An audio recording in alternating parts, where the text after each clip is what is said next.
ان تمام جنگوں میں کربلا کا واقعہ اور کربلا کی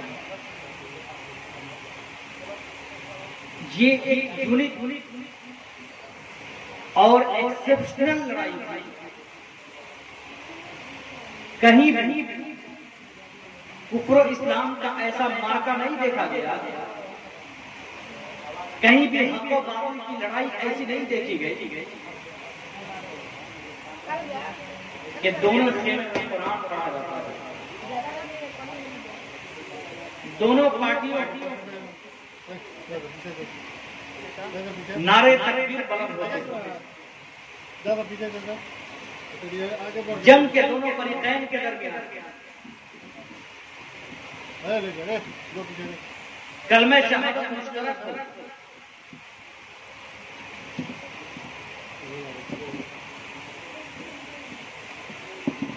بہت ساری جنگوں کو دیکھا دنیا نے اور تاریخ نے، لیکن کربلا کی جنگ یہ ایسی جنگ جس کی پیشن گوئی فرشتوں کے سردار حضرت جبریل امین نے کی تھی. اللہ کے رسول صلی اللہ علیہ وسلم ایک مرتبہ حجرہ مبارکہ میں بیٹھے ہوئے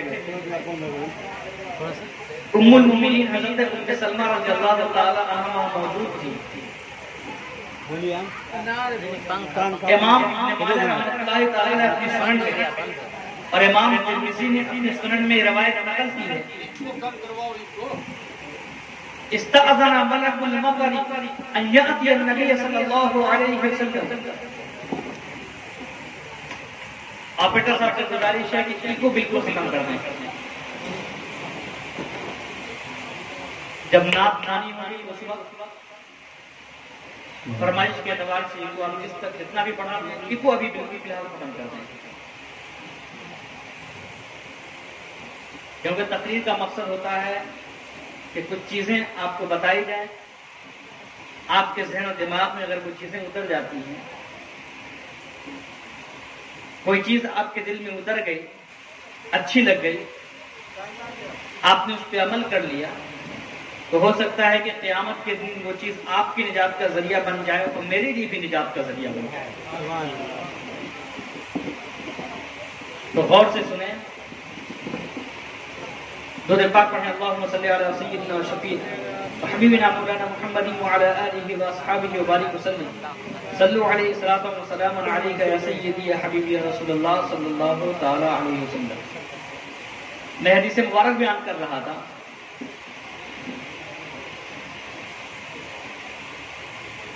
کہ پانی کے فرشتے نے استأذن ملک المطر ان یأتی النبی صلی اللہ علیہ وسلم، پانی کے فرشتے نے اللہ کے رسول کی بارگاہ میں حاضر ہونے کے لیے اجازت طلب کی.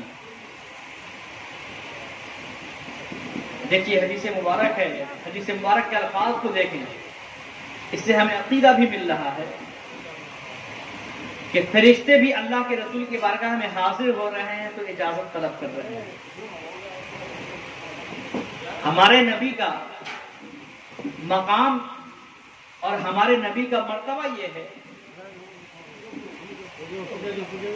سب سے اعلیٰ و اولیٰ ہمارا نبی.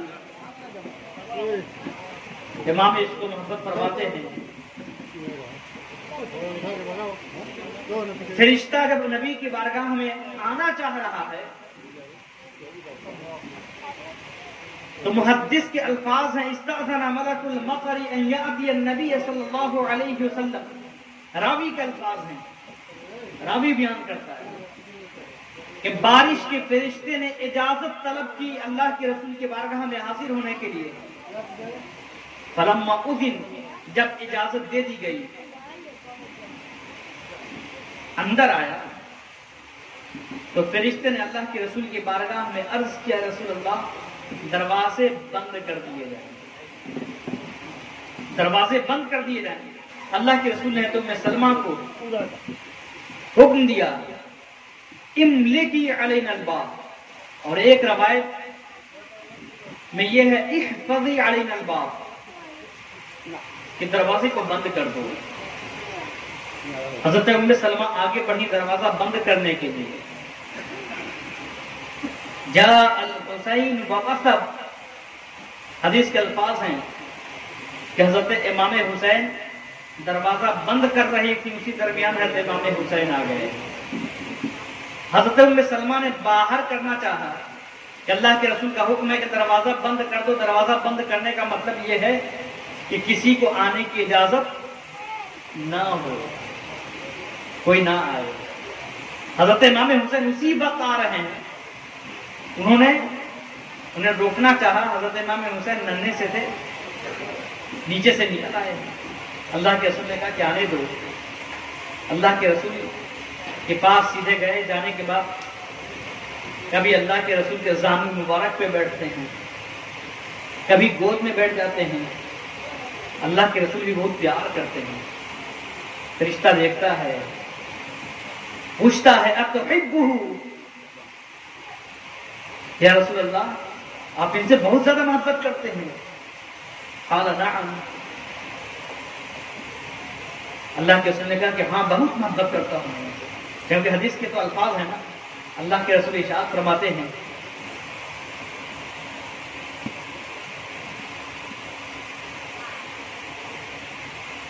من احب الحسین اللہم احب من احب الحسین، اے اللہ تو اس سے محبت فرما جو حسین سے محبت کرے. اور اللہ کے رسول نے یہ بھی فرمایا کہ جو حسین سے بغض رکھتا ہے، جو حسین سے نفرت کرتا ہے، میں بھی اس سے نفرت کرتا ہوں. اور ایک حدیث مبارک میں حسین منی وانا من الحسین احب اللہ من احب حسین، کہ میں حسین سے ہوں، حسین مجھ سے ہیں. اللہ کے رسول اتنی محبت کرتے ہیں. تو اللہ کے رسول سے فرشتے نے پوچھا تو کیا آپ حضرت امام حسین سے محبت کرتے ہیں؟ قال نعم. اللہ کے رسول نے کہا کہ ہاں محبت کرتا ہوں. فرشتے نے وہاں پہ یہ حکم سنایا کہ آپ کی امت کے لوگ آپ کے اس چہیتے کو، آپ کے اس محبوب نواسے کو شہید کر دیں گے. میں آپ کو اس جگہ کی مٹی دکھا دوں جس جگہ ان کی شہادت ہونے والی ہے.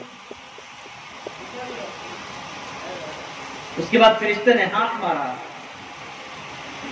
مٹی لائی، مٹی پیش کیا. سرخ رنگ کی مٹی تھی. حضرت ام سلمہ موجود تھی. ام سلمہ نے اس مٹی کو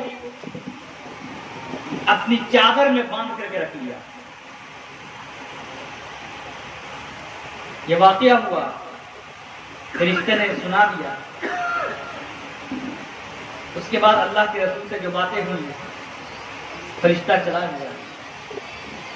اب دیکھیں یہ اللہ کے رسول صلی اللہ علیہ وسلم کے اس ظاہری دنیا کے آخری وقت کی باتیں تھیں، آخری زمانے میں. اور حضرت امام حسین کی شہادت کا واقعہ کب پیش آیا؟ سن 61 ہجری میں. اور اللہ کے رسول صلی اللہ علیہ وسلم اس دار فانی سے کب رخصت ہوئے؟ اس ظاہری دنیا سے اللہ کے رسول صلی اللہ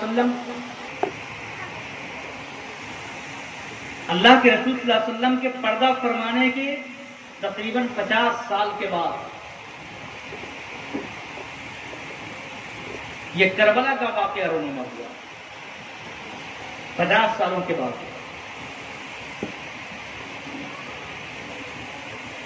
تمام امہات المومنین، اللہ کے رسول صلی اللہ علیہ وسلم کی جتنی بھی ازواج تھی،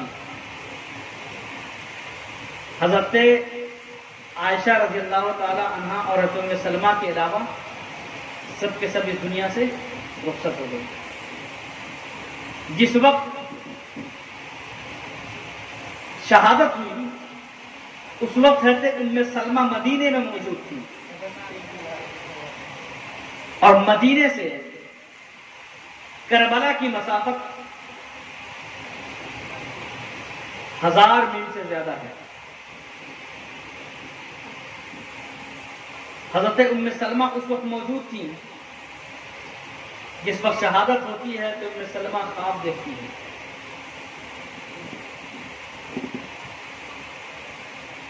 اور اس روایت کو بھی محدثین نے بیان کیا ہے کہ ایک عورت حضرت ام سلمہ کی بارگاہ میں حاضر ہوتی ہے، دیکھتی ہے کہ رو رہی ہے، پوچھتی ہے اے مومنوں کی ماں، آپ رو کیوں رہی ہیں؟ آپ کیوں رو رہی ہیں؟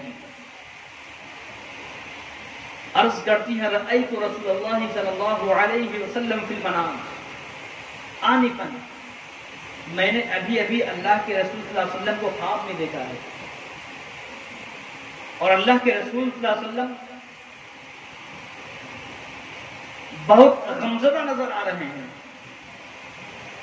میں نے پوچھا یا رسول اللہ، آپ اس قدر رنجیدہ کیوں نظر آ رہے ہیں؟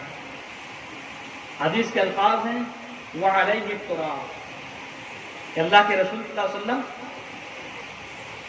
گرد آلود نظر آ رہے ہیں۔ گرد آلود ہونے سے مراد کہ اللہ کے رسول صلی اللہ علیہ وسلم بہت زیادہ رنجیدہ اور غمگین نظر آ رہے ہیں۔ میں نے عرض کیا یا رسول اللہ، آپ اتنے غمگین کیوں ہیں؟ فرماتی ہیں کہ اللہ کے رسول نے جواب دیا شہدت قتل الحسین آنفا، ابھی ابھی میں نے حسین کی شہادت کو دیکھا ہے، ابھی ابھی میں نے حسین کی شہادت کو دیکھا ہے۔ اب دیکھیں دونوں حدیث کا ربط۔ اس وقت رب کی مشیت یہ تھی کہ بارش کا فرشتہ جس وقت آیا تھا اور حضرت امام حسین کی شہادت کے بارے میں جب خبر دیا تھا تو اس وقت بھی ام المومنین حضرت ام سلمہ اللہ کے رسول کے پاس موجود تھی، اور جس وقت اللہ کے رسول صلی اللہ علیہ وسلم اس ظاہری دنیا سے پردہ فرما چکے، اس کے بعد حضرت امام حسین کی جب شہادت کا واقعہ رونما ہو رہا تو اس وقت بھی حضرت ام سلمہ کے خواب میں اللہ کے رسول تشریف لاتے ہیں اور آ کر کے بتاتے ہیں شہدت قتل الحسین آنفا، میں نے ابھی ابھی میں نے حسین کی شہادت کو ملاحظہ کیا۔ تو دنیا میں جتنی بھی جنگیں ہوئی ان تمام جنگوں میں کربلا کی جنگ کی خصوصیت یہ تھی کہ اس کی خبر ایک فرشتے نے آ کر کے اللہ کے رسول کو دی تھی، اور دوسری خصوصیت اس کی یہ تھی کہ اس جنگ کے بعد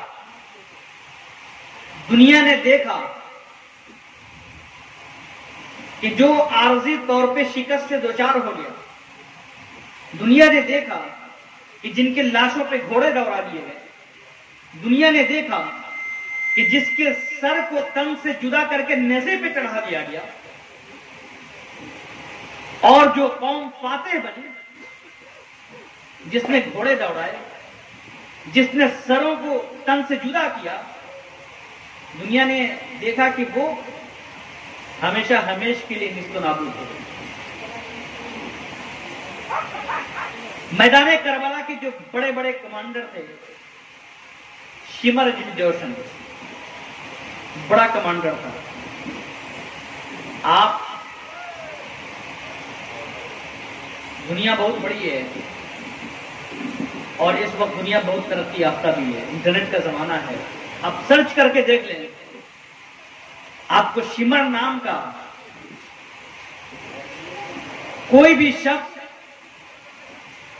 پہلے لوگ نام رکھتے تھے شمر، لیکن حضرت امام حسین کی شہادت کے بعد، واقع کربلا کے بعد، نعرے تکبیر، نعرے رسالت، مسلک اعلی حضرت، یاد شہدائے کربلا کانفرنس، شاعر اسلام ارشد نوری، نعرے تکبیر، نعرے رسالت۔